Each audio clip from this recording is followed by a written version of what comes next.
आज की कहानी एक ब्रह्म राक्षस की है। एक गांव में एक ब्राह्मण रहते थे जिनका नाम दुर्जन सिंह था।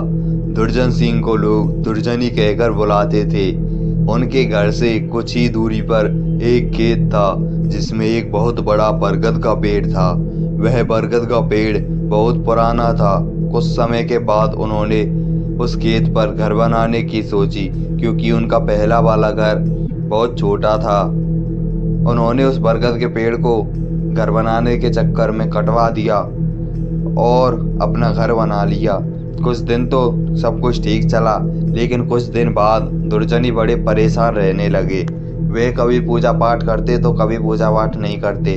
तो उनकी बीवी ने उनके बदले स्वभाव को देखकर पूछा कि तुम आजकल पूजा नहीं करते हो और आजकल बदले बदले से लगते हो, कभी बच्चों को डांटते रहते हो, तुम्हें हुआ क्या है? दुर्जनी के चेहरे पर मुस्कान आई और वह कहने लगे, मेरे घर को तोड़कर अपना घर तो बना लिया और इसे क्या पूजा करने के लिए कह रही हो? मैं हितों का भगवान हूँ, इसे पूजा करने की कोई ज़रूरत नहीं है।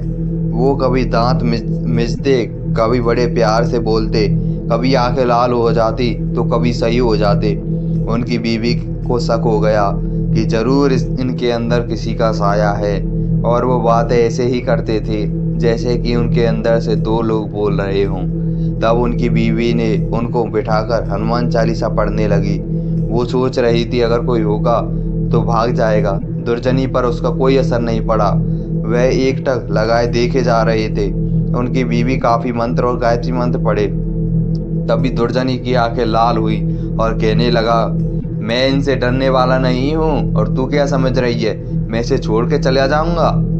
तब तक उसका बेटा आ गया। दुर्जनी ने उसे जोर से पकड़कर अपनी तरफ खींच लिया और ऐसा लग रहा था कि वह उसके सिर को कच्चा ही चबा जाएगा। उसकी मम्मी बोली कि बच्चे को छोड़ दो, इसने क्या बिगाड़ा है तुम्हारा? दुर्जनी की पत्नी ने अपने बच्चे को अपनी तरफ खींच लिया।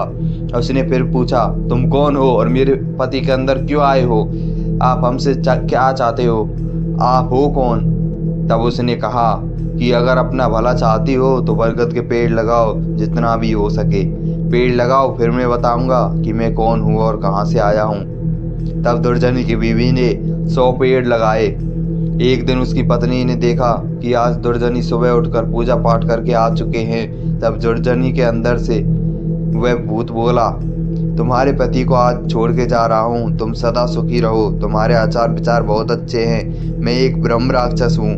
मैं वैसे किसी को छोड़ता नहीं, लेकिन तुम्हारे अच्छे कर्मों की वजह से मैं तुम्हें छोड़ रहा हूँ। तुम्हारे पति ने मेरे बरगद का पेड़ काट दिया था जिस पर मैं हजारों सालों से रह रहा था।